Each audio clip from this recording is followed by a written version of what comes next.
911, where's your emergency? My son just overdosed on heroin. He's unconscious. Okay, stay on the phone with me, okay?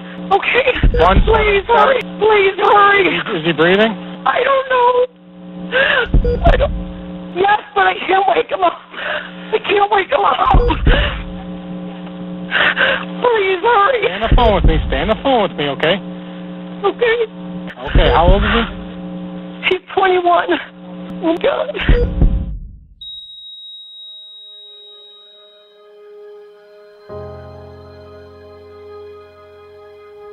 Certain drugs you just can't mess with. You know, they don't take prisoners, and heroin being one of those. And once that door's open, that's a really hard door to close. You know for like 5 to 10 seconds that you're about to like overdose. You don't have any time to think except for just to be like, oh no, like this isn't good. I put the gun to my head and I said, pull the trigger, I don't want to live anymore. I live for death. It was hard, like coping with all the things I wanted to do, like still getting high and not having that available to me. I was just dying slow, you know, and I needed help. I needed God's help. From my perspective, there's a world full of people who they want help and they want hope. They just don't know how to come about it. Drugs and alcohol aren't the problem. The problem is the heart. I was born and raised up till the time I was 8 years old up here on the mountain where the center is. When I was 15, I told my folks I didn't want to live up there anymore. I was going to move back down here. I'd spent the summer down here by myself in the house that was vacant on the hill. And so they graciously moved back down here. Clayton's the one who lies. She's not that intimidating. Do not lay up for yourself treasures on earth where moth and rust destroy and where thieves break in and steal. Neither one of us come from a Christian background. God is looking at what's your motive for doing what you're doing. Is it because you want people to look up to you and think you're somebody special? Or do you really care? We were 23 years old when people started moving in. And from that point, that never stopped.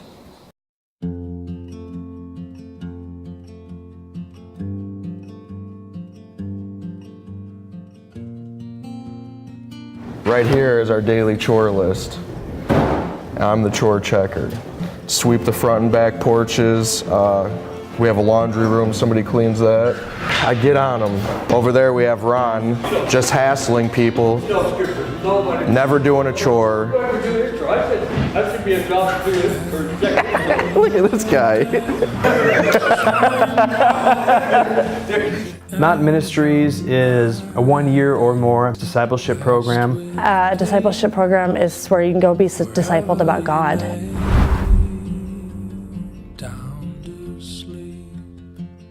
Mountain Ministries is a faith-based recovery program through a year or more commitment to discipleship. The Mountain allows a process through spiritual development that leads to true transformation. Acclimation to our commitment to God requires an initial sensitization to the things of this world that distract from Christian principles. Knowledge is the foundational element of faith.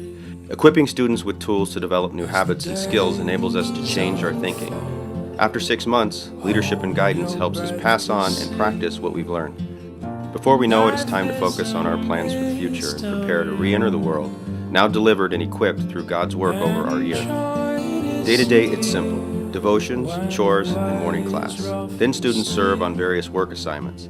After work and meals, students have night class with worship, then wrap up the day with prayer time. I love doing things that help me, such as running. I pray the whole time, and it's pretty cool to see my mind be clear and just to have a solid communication with God just the whole time, to give Him all the glory and praise Him in doing that.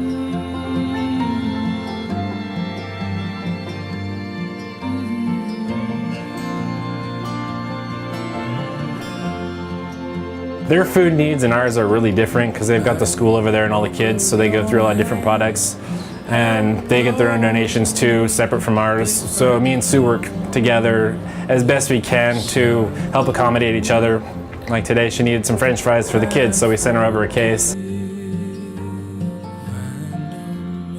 I come here every Thursday and I'm staff for the women. I do meds if there's a problem with anything. I have a lot of prayer for the women when they need it.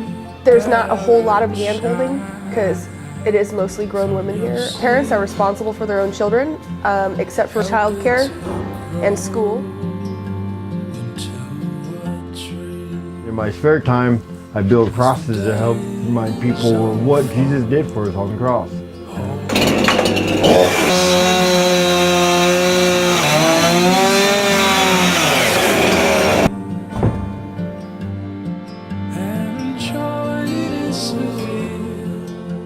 He only follows you because you give him good things.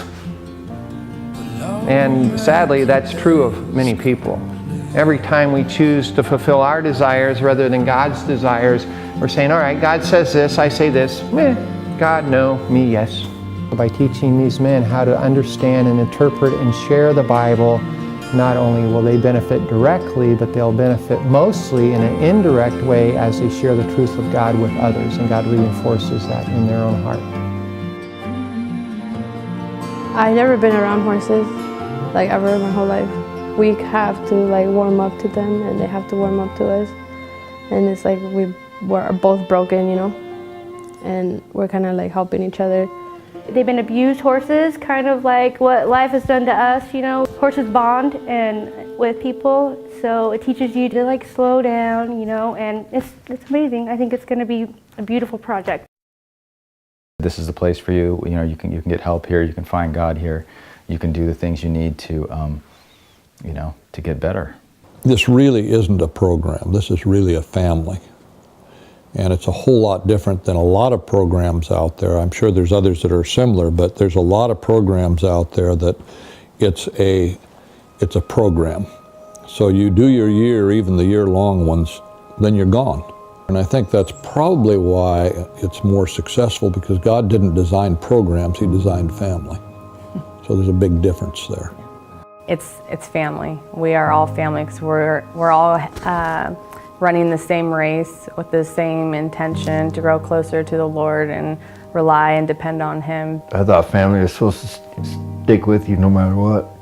I'm lucky to have that because some people don't. Don't ever let anybody tell you that, you know, that you're never gonna matter in life, because you do. You're already touching lives. You're touching mine. God is real, and I know that for a fact now.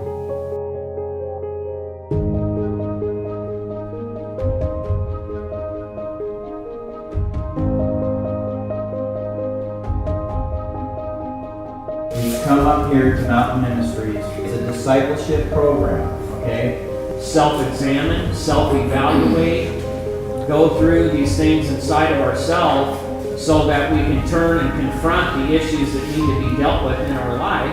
We're relearning. We are trying to relearn how to raise our kids, because I don't know about you, but most of us were not raised properly. So if we are walking contrary to God, the only direction that we can be walking in is deeper and deeper into darkness. When the student is walking with God, then there's different things that are happening in their life, and that draws other people besides their family back to them. Man, wherever I go, I am not ashamed of the gospel. I'm not ashamed of Jesus Christ. Wherever I go, they know. And I make it known first so they know the boundary.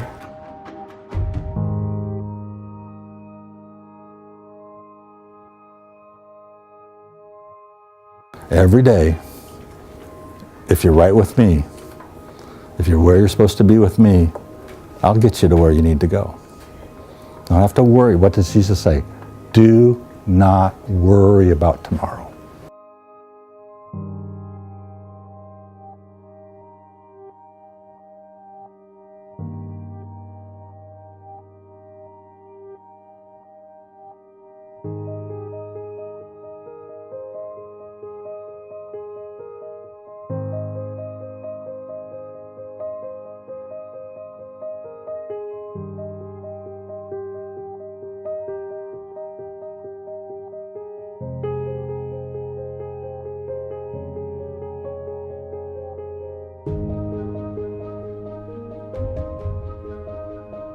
there's a process, there's a way to living your life that Jesus set out.